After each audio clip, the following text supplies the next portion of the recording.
कि देखिए हम रोक नहीं पाए, हाफ पॉइंट में ही आ गए।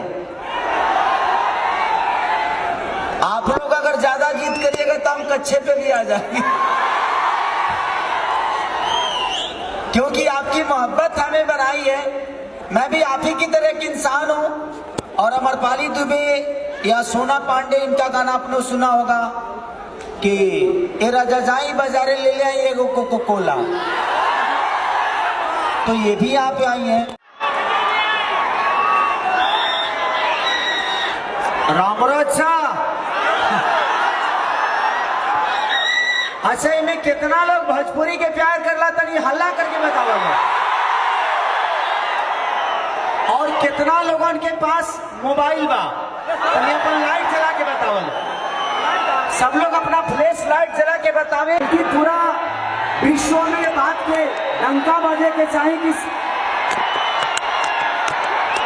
अरे वाह। यहाँ दोस्तों खेसारी लाल का यादव का इंटरनेशनल में जो कि पहुंच चुके हैं, और क्या कहना चाहते हैं खेसारी लाल यादव के बारे में, अपना राय दे कमेंट बॉक्स में जरूर।